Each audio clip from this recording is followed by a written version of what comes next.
Tonight we will visit birds from near and far with well-known local photographers Gail and Nelson DuBois, who will take us to Africa, the Antarctic, Bonaire, Costa Rica, Ecuador, the Galapagos, and right back home to Otsego County. Welcome, Gail. Welcome, Nelson. Thank you all for attending.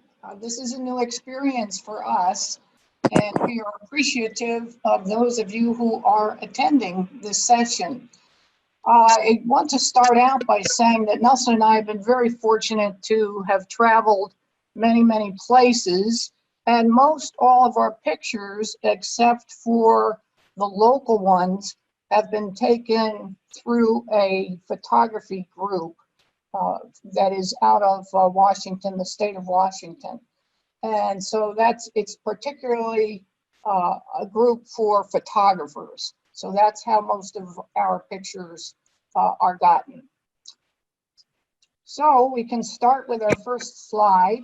Also, I should mention that all of our camera equipment is Canon. It's all digital, and we have several lenses, and one of them being a 500 millimeter and another one being a 300 millimeter, and Nelson uses a zoom lens. So we have a variety of lenses to choose from when we are photographing.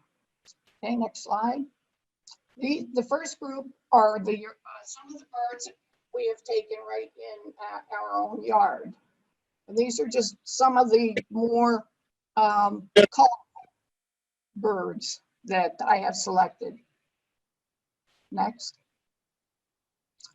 These are of bluebirds, and this was taken a couple of years ago, and this is the male flying in to feed the female. This was before she laid any eggs. I do, for the first time in a couple of years, have a bluebird nest, and I think they're just about ready to hatch this year. Okay, next. And this is a picture that I took of a bluebird eating a blueberry. And I have distributed this to several people because it's one of my favorites as well as other people's. Next. Gail, your sound's coming in and out a little bit, so maybe if you're a little bit closer. Okay, all right, I'll move closer. Okay. Next.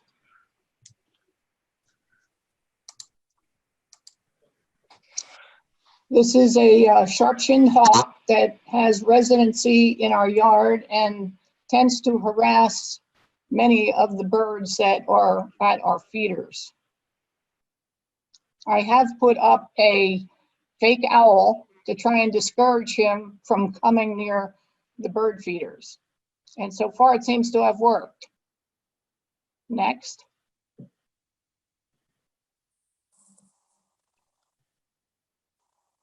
This is a bobolink, and I have just started seeing them. They have just arrived a week or so ago in our area. They like to hang out in the fields near us. Next. This is a rose-breasted grosbeak. We have been very fortunate to have 4 to 5 pair of grosbeaks every year. And I have many pictures of portraits of birds, but I particularly like trying to photograph them in flight, because this way you can see the colors under their wings and tails. Next. This is a scarlet tanager with some snacks for its young. A friend of ours had informed me of this tanager that was right near her house. So I was able to set up my long lens and was fortunate to get this shot. Next. Nelson took this picture. We used to have many, many turkeys in our area. We've only seen a handful this year, but this is a picture of some of the toms that are displaying for the hens. Next. This is a cedar waxwing coming in for a landing. There's a pond near us. We call it the beaver pond because it is beavers that have dammed up a stream and provided many birding opportunities there. And I got this one particular shot of the cedar waxwing landing on its post. Next. And this was also taken at the beaver pond. These are barn swallows. And so many times it's just being at the right place at the right time. And these young swallows, fledglings, were on this post in the middle of the pond, and the parent was doing a flyby and dropping food into the fledgling's mouth. And it was truly on the fly. She'd come in like a flash, drop the food in the baby's mouth, and then take off. Next. Of course, blue jays are very plentiful in our area. And this is one I took this past winter, and I was just able to capture 2 blue jays on a pine bough at the same time. And I like this picture because I like to see the color of the backs of the blue jays, as well as their heads were turned toward me at the right time. Next. This is another example of getting a picture of the bird in flight and doing a stop action. I have my camera set on a tripod, and I pretty much know where the bird is flying from the pine bough toward our feeder. And so I do a lot of frames per second, and I was able to take this image, and I did submit this to the Audubon photography contest.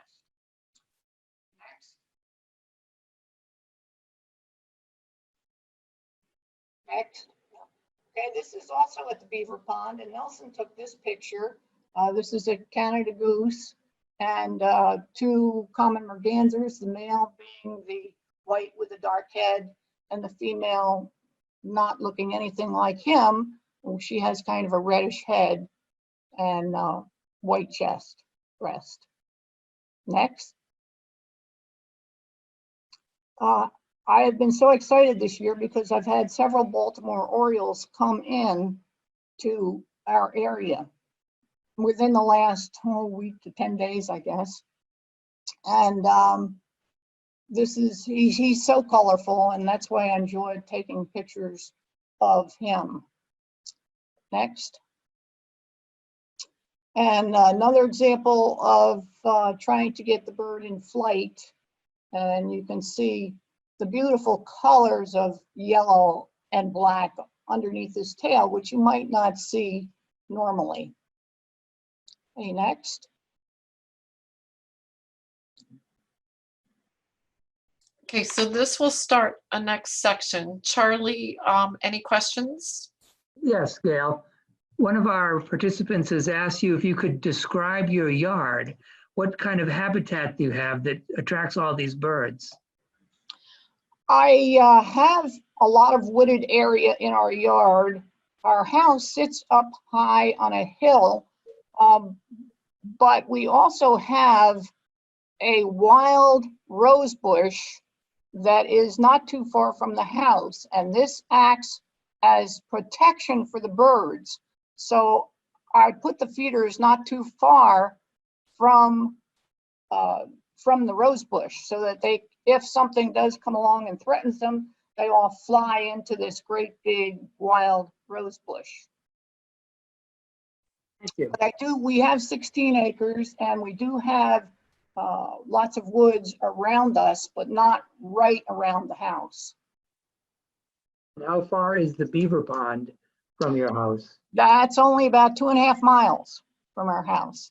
At one time, the beavers broke the dam, and it basically drained out, so it just became a stream again. And then this year, the beavers stopped it farther up from up the stream. So it does not present as good as photographic opportunities as it has in the past. And do you set up blinds? I do have a blind, but basically my blind is my house. I photograph from my house so that I can sit inside with a cup of coffee or stay warm in the winter and have my perches set out not too far from the house. So that works for us. Thank you. Okay, now we're going to Africa. We were in Africa around 2004. I think we were also there in 2002. We were both to Tanzania and to Kenya. And this is the lilac-breasted roller. There are several types of rollers. When we were photographing, we were in vehicles with open tops that held, I think, 3 participants and a driver. So a lot of the participants like to go for the big, I think it's the big 5 animals in Africa, but I was more interested in the birding life. So the drivers were very accommodating and we were able to get this shot. I also had another nice shot of this particular bird in flight, but it was very blurry and I know more about photography now than I did way back then. Okay, next slide.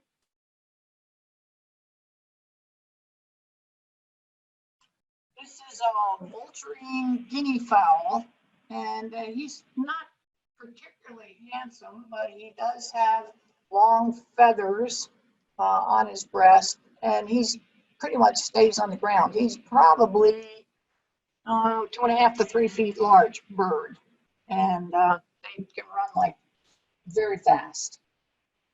Okay, next. These are pygmy falcons, and from their name, they are a small falcon. And our driver just happened to come across this particular setting with the 3 falcons all perched on the 3 limbs at the same time. So again, it's being in the right place at the right time. It's serendipity. Next. Gail, your sound is coming in and out again, so we're going to see if we can clarify that. Okay, I'll try and stay closer. Okay, thank you. Okay. This is the red and yellow barbet. He's quite a striking bird, and he spends a lot of time on ant hills and waiting for the ants and pecking at the ants and eating them when they come out. Next. And this is Fisher's Lovebirds. Again, the the tour director did know of this particular site where these birds tend to perch. So we were able to get a lot of birds on the perch at one time. They're quite small, kind of like a parakeet size. Next. This is a gray-headed kingfisher, and there are several different kingfishers in Africa, and I was able to get 1 or 2 different kinds, but very, very beautiful birds. Kingfishers are one of my favorite birds here, so I was happy to find them in Africa as well, but a different species. Next. This is a vitelline masked weaver, and this is the male, and he spends a very, very long time weaving this nest for his mate. And she will come along and inspect it, and if she doesn't like it, he has to find another branch and start all over again. So he's a very patient mate to accommodate her. Next. This is a yellow-billed hornbill, quite a large bird, and quite striking with his yellow beak. And Susan, in the next slide is the red-billed hornbill. And this particular guy found some kind of food, maybe a cricket or some kind of insect on the ground. But, this is also quite a large bird. Next. These are lesser flamingos. We went to a particular lake where there were thousands of them, and it was hard to isolate just a couple of flamingos because there were just so very many of them. And these birds are taking off. Next.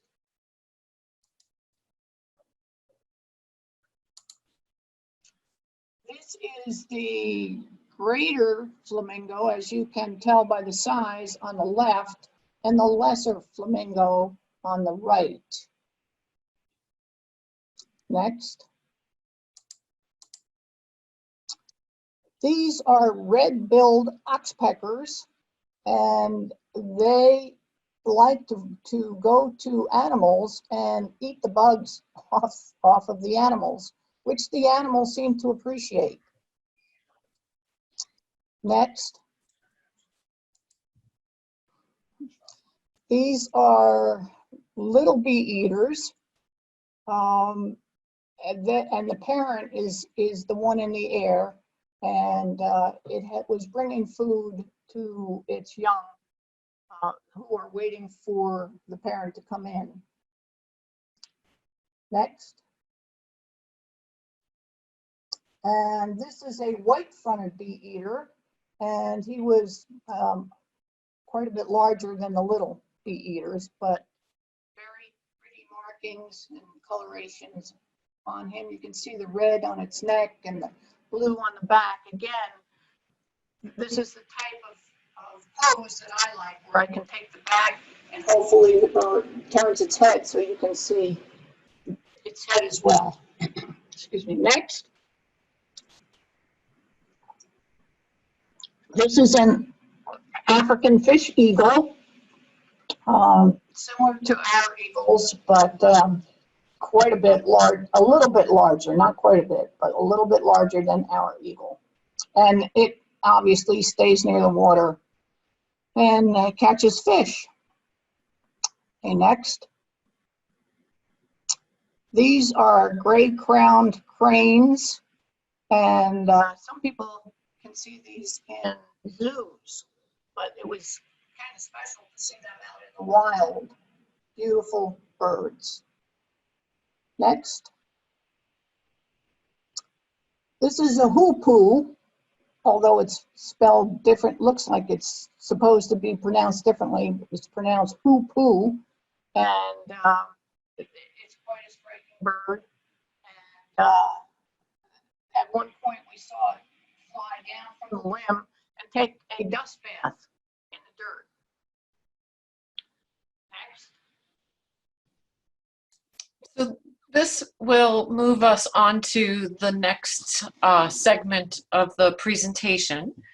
We're still trying to figure out why your sound kind of goes in and out. It goes from being very clear and good and then kind of fades out and gets rather tinny. Does anyone there have like a little headset jack, like earbuds with a microphone that we can plug that into your equipment? Don't see. You want to see if Barb has, we can use her headphone jack. Yeah. Because that may help if we've got your sound plugged directly into your laptop. Okay, I don't know. She has a iPad, so I don't think I can fit it into my computer or Nelson's computer. Okay. I'm not sure. Okay. If worse comes to worse, we'll continue. I'll try to let you know, like with some kind of indication, if we need you to repeat anything. Okay. Okay. So no open questions that I see currently. Charlie, that's correct, right? Yes, that's correct. But I would ask, how is the group set up when you're out photographing these things? Generally, we are in vehicles. The group that we go with is usually limited to 8 to 10 participants. And so they have 2 to 3 people in each vehicle. And so we have plenty of room for equipment and shooting. Thank you.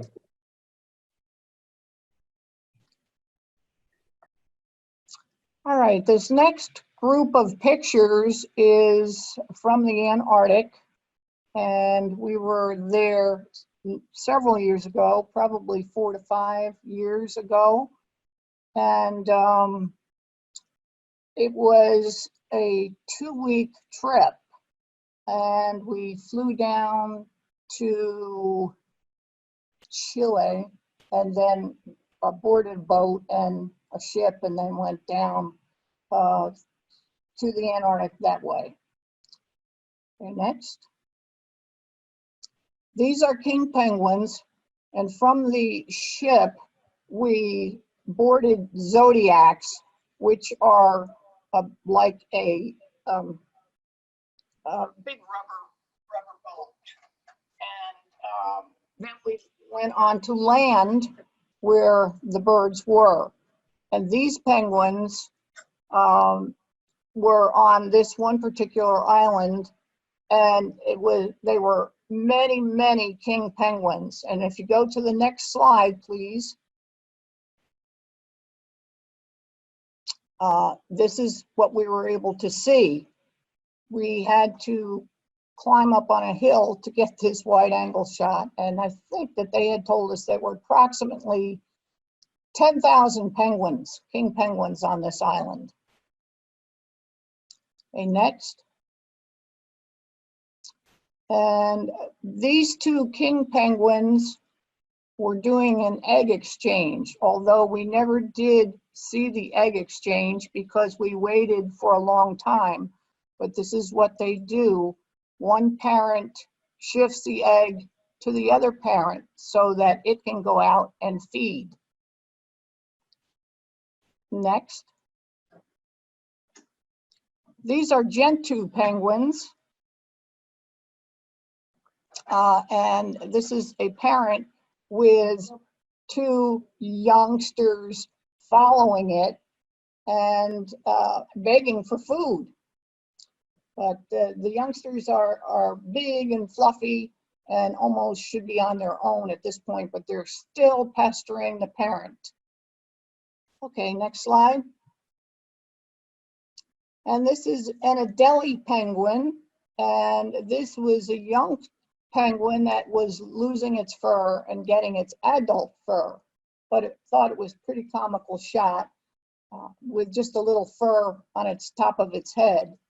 And you can see the other youngster on the left-hand side has still got a lot of fluffy down feathers on its chest.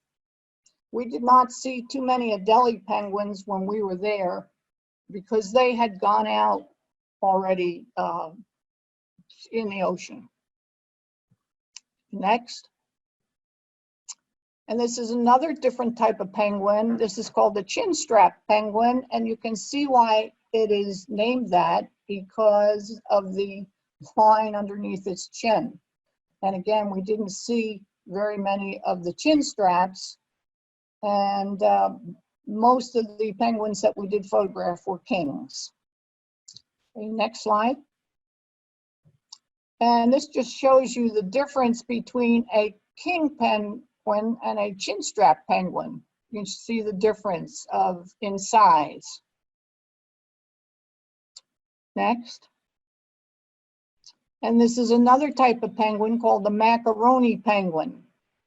This particular slide we had to take from the Zodiac boat because it was too rough to land on this particular island. So this was the only shot we got of the macaroni penguin. Next. And this is a black-browed albatross. And you can see how it's named. You can see the black feathers coming from its eye. Next. And this is a black-browed albatross chick. And the nest is very, very unusual in that it's made of mud and whatever else they put in there, grasses and so on. But you can see this chick is ready to fledge, and it's outgrown its nest. So it's flapping its wings and ready to go. Next. Okay, it looks like we're getting ready to move on to Australia. We did have a question. Charlie, let me know if you need me to go back to the slide from the first question. Sure. One of our participants asked you to go back to your Africa bird pictures. You had said something about the hoopoe, but she couldn't quite hear it because the sound was too low, and she wondered if you could just repeat that. Okay, although it's spelled like hoopoe, it's pronounced hoopoo. And this bird was on a limb, and we did watch it fly from the limb down to a dusty area where it took a dust bath. Thank you. And another person has asked, what month were you in Antarctica? I believe that was November. Of course, their seasons are different than ours. So yes, I'm pretty sure that was in November that we went. So that would be like the beginning of their summer or late spring for them, right? Yes, yes, that's correct. Thank you.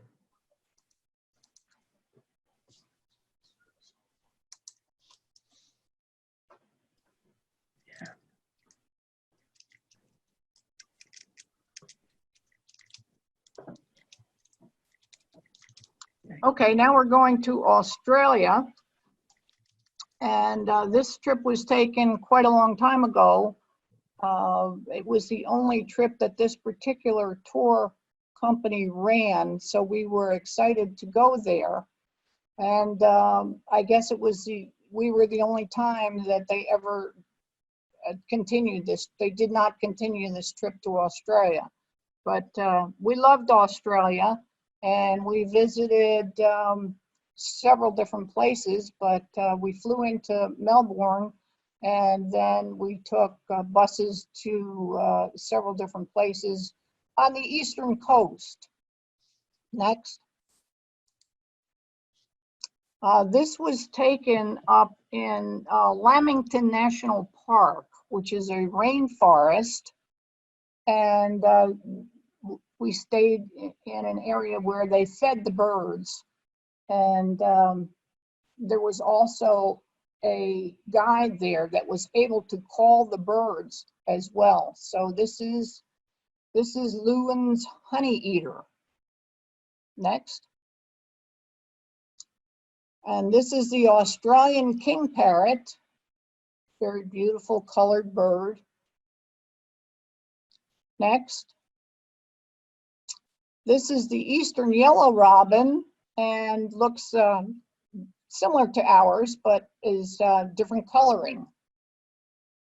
Next. This is the crimson rosiella, which is a beautiful bird, and it just so happened to land on a perch, and those are wild orchids down below. Next. Right, this is a pair of buff banded rails, and you can see the little black chick underneath one of the parents. Susan is pointing that out now. And that was quite a nice sight to see, a pair with, I think there were a couple little chicks in there, but I was only able to get one. Next. This is the white-capped noddy, and Nelson walked around on this island because there were many types of breeding birds. This was Lady Elliot Island off the coast, and we took a small plane to get there, and we stayed a couple of days there, and several different types of breeding birds there. And so we were able to take quite a few pictures of the breeding birds. Next. This is the rainbow bee eater, and this is another bee eater that I enjoy trying to photograph. The background wasn't the best for photography, but I was able to get the back of the wings of the one of the bee eaters. Next. This is a Brahminy kite that Nelson took down by the water's edge. This was on a different island, and the guide did have a fish head that he threw out, and then this Brahminy kite came in and was able, so Nelson was able to get a nice flight shot of it. Next. And this is a Capricorn silver eye, and you can see the white ring or the silvery colored ring around its eye. This was a rather small bird. Next. This is a bridal tern. They were some of the pairs of nesting birds, and Nelson also took them. This bird, he likes to take flying birds, so he's good at that because he can handhold his camera a lot easier than I can. Next. This is the laughing kookaburra, and I just like it because you hear about a song of the kookaburra and the gum tree. So it was kind of fun to take this picture. Next. And this is a masked lapwing that was down on the waterfront. Kind of a striking bird. Next. And this is a fairy tern, and I would have liked to have gotten a better picture of this particular bird just because I thought it was so cute. But he was only in the grass and the lighting was not great. But it's a record shot. Next. These are red-tailed tropic birds, and again, Nelson took these two birds, and he was waiting for me to download pictures from the camera, and he was out on the deck of our cabin where we were staying, and he happened to look up and these two birds were flying past, so he got a nice capture of these two birds. Next. All right, these are roseate terns and chicks, and there are many, many pairs of these birds nesting, and you can see there were two chicks there, one little one right underneath the parent's breast, and then the larger one, which had ventured forth. And these were fairly easy to photograph, although there were so many of them, it was hard to isolate just a single bird. Next. This is a regent bowerbird, and the bowerbirds build nests on the ground, and they collect several brightly colored objects, a lot of blue pieces of whatever they can find, bottle tops or ribbons or anything to attract a mate. But he's a very striking bird as well. Next. And this is a rufous fantail, and he was just clinging to the side of a tree, and I thought this was an unusual looking bird. Next. This is a white, I can't see on the bottom of my screen, a white stellar sea eagle. Oh, you have white-bellied sea eagle. White-bellied sea eagle, thank you. Again, a Nelson shot, taking flying birds, and which he's very good at doing. Okay, next.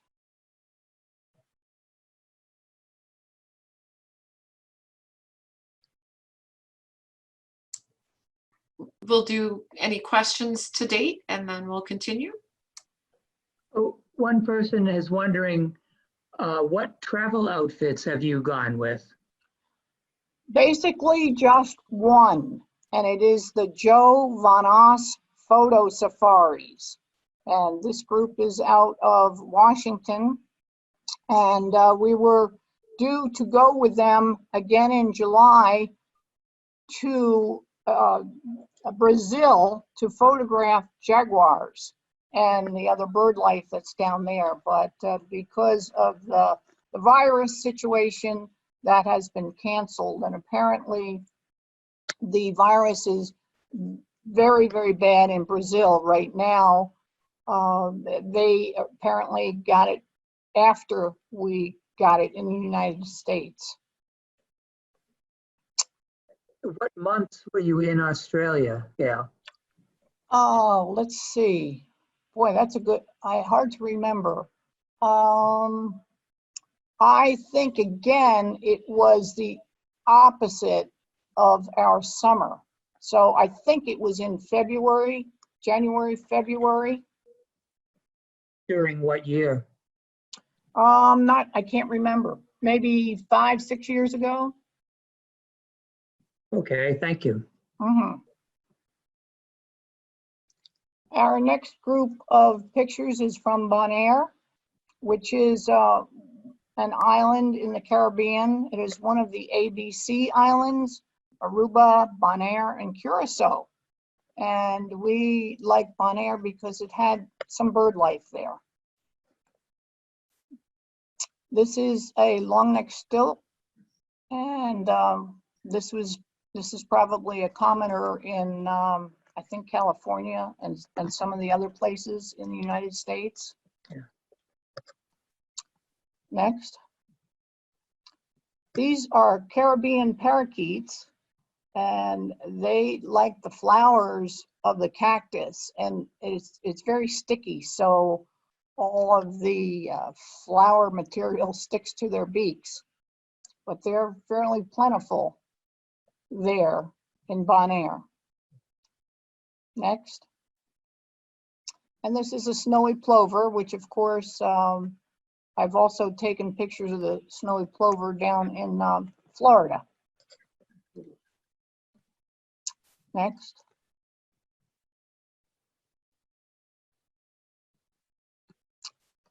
This is the yellow-shouldered parrot, and he's quite a handsome bird. A little bit of red on its wings, and the yellow on his shoulder, and a yellow on his forehead. Next. And this is the yellow-shouldered parrot in flight, or landing on a branch. Next. This is the yellow oriole. Again, Sandy, I can't see on the bottom of my screen. Yellow oriole. Yep, that is what you have. Okay, thank you.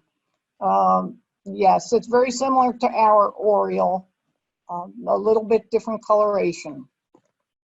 Next. And this is the troupial bird, and he is another type of oriole, and he was looking for a mate, I guess. He was really singing his lungs out. Next. Gail? Yes. I was struck by the dark black eye of the snowy tern. Yes. Do you know, is that all black, or was his eyelid closed, or? I think his eyelid was closed. Yes. Can you bring that back up, Susan, and let me see what he means of the, are you talking about the roseate tern or the bridled, The snowy the snow? snowy plover, excuse me. Snowy plover. Okay. Right. I think his eye was all black. So Charlie, do I have that right? Calling him a snowy plover? It looks like a plover to me. I know it's a plover, but maybe one of our other members could better identify it. I'm not a plover kind of guy. Okay.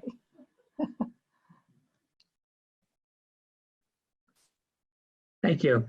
Okay, now we're going to go to Costa Rica. We were there twice. We were there 2 years ago, and then we liked it so much that we went back again this past year. And as far as bird life goes, this was there was a lot of bang for your buck there, because as you can imagine, the number of birds were incredible. And all of them, we spent all of the time on the interior. We went to 4 different places to photograph. Next.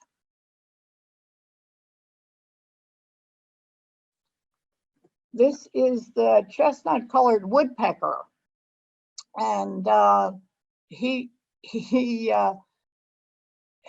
had, there was another, I don't know if it was his mate or her mate, but the other one had a broken mandible or lower part of its beak. And it was surviving on eating mostly fruit.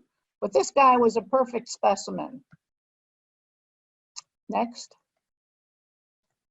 These are collared arcaries, and it's a type of a toucan. And these pictures that we took here were specifically set up for birders. So the people at this lodge would attract the birds and set up these nice setups for taking pictures. And we had a nice deck that we could stand on and take pictures from there. Okay, next. This is the red-capped manakin. He makes a real snapping noise to call his mate. And this guy was kind of in a thick jungly area, but not too far off the road. So the guide was able to help us, and particularly me with my large camera and tripod, to get in and try and get a decent picture of this bird. But it was difficult lighting in this particular setting. But a very pretty bird. Next. This is a blue-gray tanager. And again, this was a setup where the owners put up these nicely covered limbs, moss-colored limbs or lichen-colored limbs, and then they also feed them. So you can't see where the food is, but these birds would land on these limbs, and then we were able to get some pretty nice shots. Next. This is the flame-colored tanager. Several nice tanager birds in Costa Rica. Next. This is the long-tailed silky flycatcher, and you can see how long his tail is. Again, a very striking bird. Beautiful colors with the yellow underneath and the yellow cap crown on its head. Next. This is the golden-browed chlorophonia.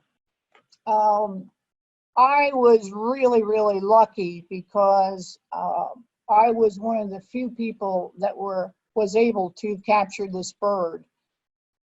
He was there for just a second.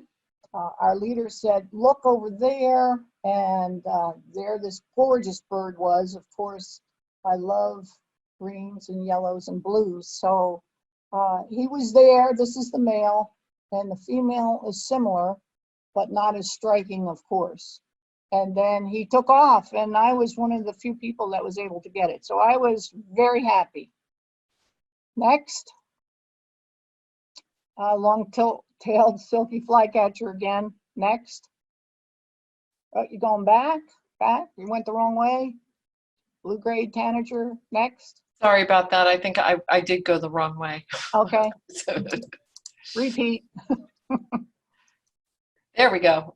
Okay. This is the keel-billed toucans. There are several different types of toucans there.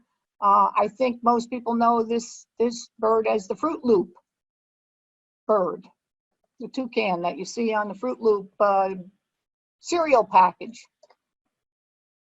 Okay, next.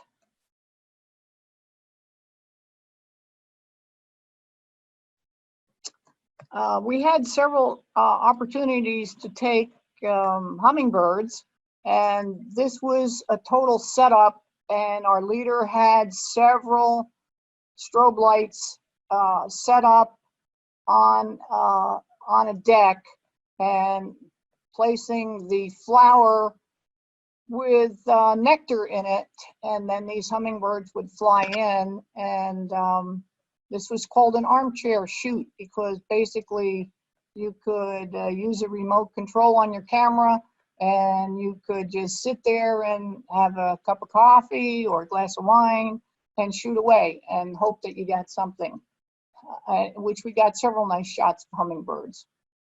Next. And this was one of my favorites. The last time we went, I was not as successful. We were not as successful as finding the quetzals. This is a female resplendent quetzal. This was on our first trip to Costa Rica. This is a bird that is much sought after by birders. And this is the female bringing some food into the young that is in the nest in the tree. And she brings in insects, plus they also bring in avocados, which are not like our avocados, but they're small fruits that grow on trees down there. And next. And this is the male resplendent quetzal, and you can see how long his tail is. And I believe he does have an avocado in his beak. But these are hard shoots.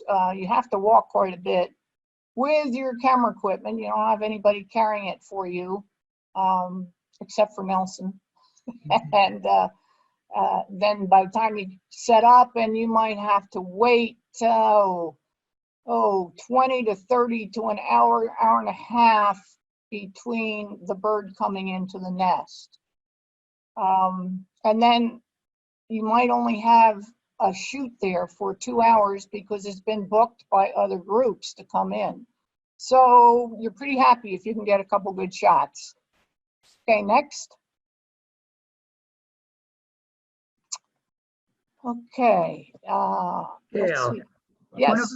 One of our listeners was wondering if you know, how did toucans eat with that big, huge bill? Well, they eat mostly fruit, and they do eat some insects. And it's amazing to watch them maneuver as they put the fruit in their bill, and then they kind of just maneuver it around. And they also eat, apparently they do eat bird eggs. Thank you. Okay, now we're going to Ecuador. These are hummingbirds of Ecuador, and we were there for a week. And again, this was a setup with special lighting, and there were 2 participants at each setup. I think they had four setups where they had flowers in which they injected some nectar or hummingbird food into it, and then also had strobe lights. Next. And this is the chestnut-breasted coronet, and this is a orchid I believe it was a wild orchid, and they just placed this in a strategic setting. We wait for the birds to come in, and then we just shoot away. Next. This is a tourmaline sun angel. And again, set up with the flower. Well, they also set up a background for us too. So you don't get a busy background. You just get a plain background behind the bird. Next. This is a collared Inca with a different type of flower. Next. This is the long-tailed sylph. And I believe this is a bird of paradise flower. And he landed on that, but he was a hard bird to photograph because he didn't come as frequently as the other hummingbirds did. Next. This is the sword-billed hummingbird, and you can see how long his bill is in comparison. I don't know what reason that this bird has a very long bill, perhaps to get deeper into some of the different flowers. Next. This is the buff-tailed cornet, and again, this is a full frontal. Next. Now this is the sword-billed and the gorgeted wood star. And this is the tiniest hummingbird there that we photographed. And it just so happened they were both going after the same flower, and I was able to get that shot. Looks like he's kind of drilling into the sword bill, hummingbird's bill. Next. And now we're going to the Galapagos. Any questions before we go there? No questions this time. Thank you. Okay. This is the Galapagos. We were there many years ago, and we were fortunate to be able to get a trip there, and we were able to get some good pictures, but this was again before we knew that much about photography. Okay, next. This is the red-footed booby. And when I asked Nelson if he wanted to go to the Galapagos to photograph some boobies, he was really ready to go. But he didn't know it was a red-footed booby. Okay, next. And this is the blue-footed booby. Next. And these are masked boobies. Next. And this is the Galapagos flycatcher. Next. And this is the waved albatross sitting on a nest. Next. And now we're back to the United States. Do we have any questions before we move on? One of our listeners is curious to know, do you use some kind of remote device to actually take the pictures? Sometimes I do, yes. I do use a remote when I'm home in my house. Sometimes I have to set up my camera where I don't want to be, so I am able to use a remote trigger and able to shoot that way and not be right out with my camera. But on the shoots, say in Costa Rica or Africa? No, I did not have any remotes at that time. Mm-mm. Thank you. Okay, we're heading up to Alaska, and we have traveled to Alaska many times. We've driven there and we have flown there. And it's a great state to visit, but it's a hard place to get to and has become very popular. Okay, next.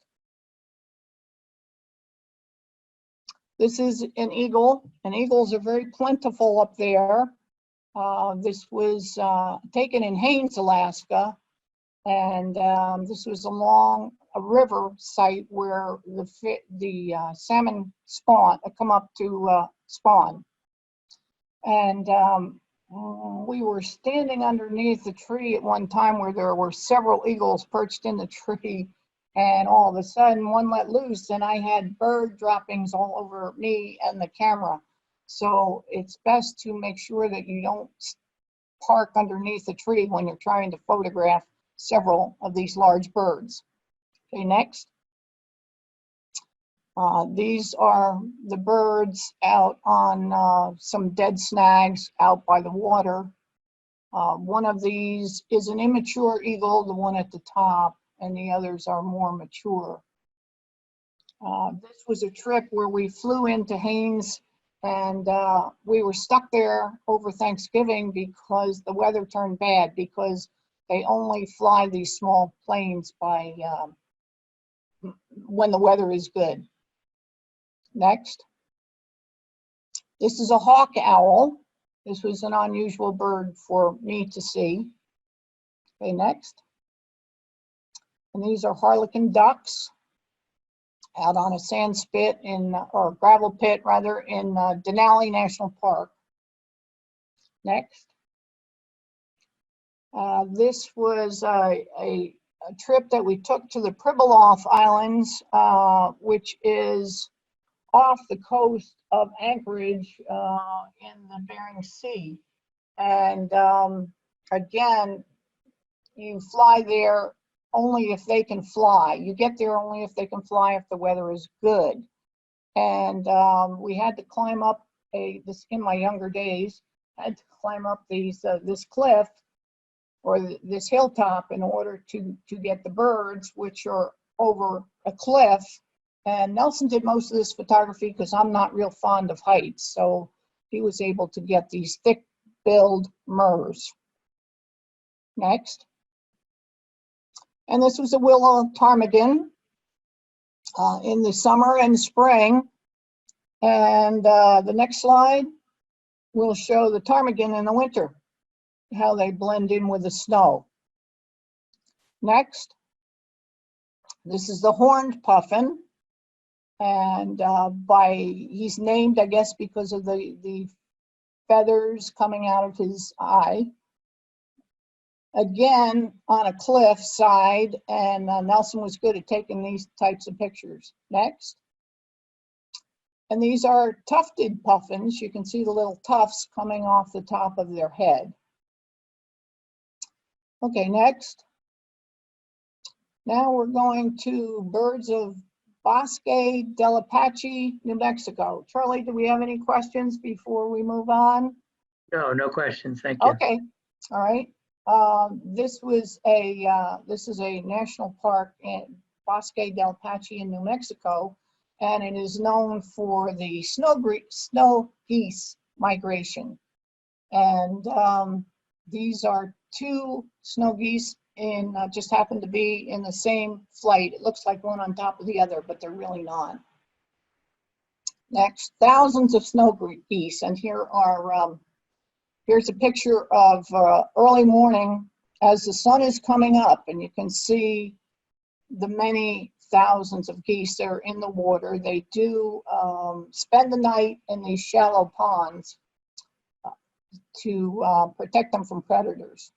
And then as soon as the sun comes up, someone of the birds gives a signal and they all blast off at about the same time. And then they go out into the cornfields and feed for the rest of the day until they come back in the evening. Next. And these are some sandhill cranes that were also there. And these are the cranes just taking off as the sun is coming up. Next. And this is a sandhill crane landing in one of the shallow pools. Next. This is a greater roadrunner, which is a famous bird in that particular area. Next. And this is a northern harrier hawk. And next. And this is the mountain bluebird, which is quite different from our bluebird. Next. And now we're going to Arizona for another hummingbird shoot. Next. Well, this is an elf owl that was in a telephone, who had made a nest in a telephone pole. And we took this at night. And again, I wasn't real familiar with flash photography, but we got this fairly good picture. He's a tiny little owl, as it is named, elf owl. Next. And this is a Gila woodpecker. I really love woodpeckers, so these were new woodpeckers for me. We did this in our spare time when we weren't photographing the hummingbirds. Okay, next. And this is a ladder-backed woodpecker. Next. And this is an acorn woodpecker landing. I think somebody had put some food or acorns in this dead tree, and he would fly in and help himself to breakfast. Next. This is a Gambel's quail, very striking bird. Next. And this is a Virginia warbler. Next. And this is the black-chinned hummingbird. Of course, out here in New York, as far as I know, we only have ruby throat hummingbirds, and mine arrived today. So I was happy to see him arrive. I can count on him arriving just about May 15th every year. Okay, next. This is the white-eared hummingbird. Again, these are setups with flashes and feeders. Next. This is the broad-billed hummingbird. Next. And this is the magnificent hummingbird. This is one of the larger hummingbirds in that area. Next. That looks like the last one there, Gail. Okay.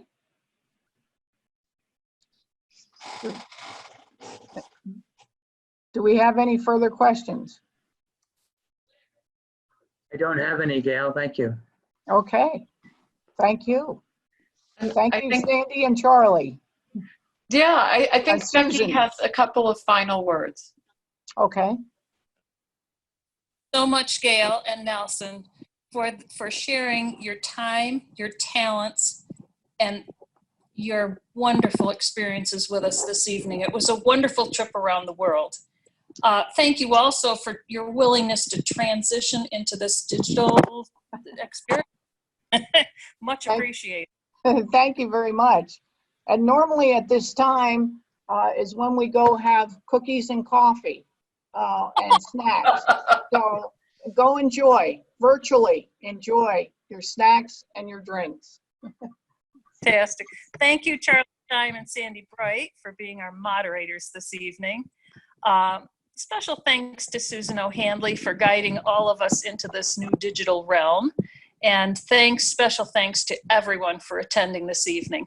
If you'd like to share this evening with friends or review it, we should have a recording of the presentation available next week at the DOAS website. Thank you all.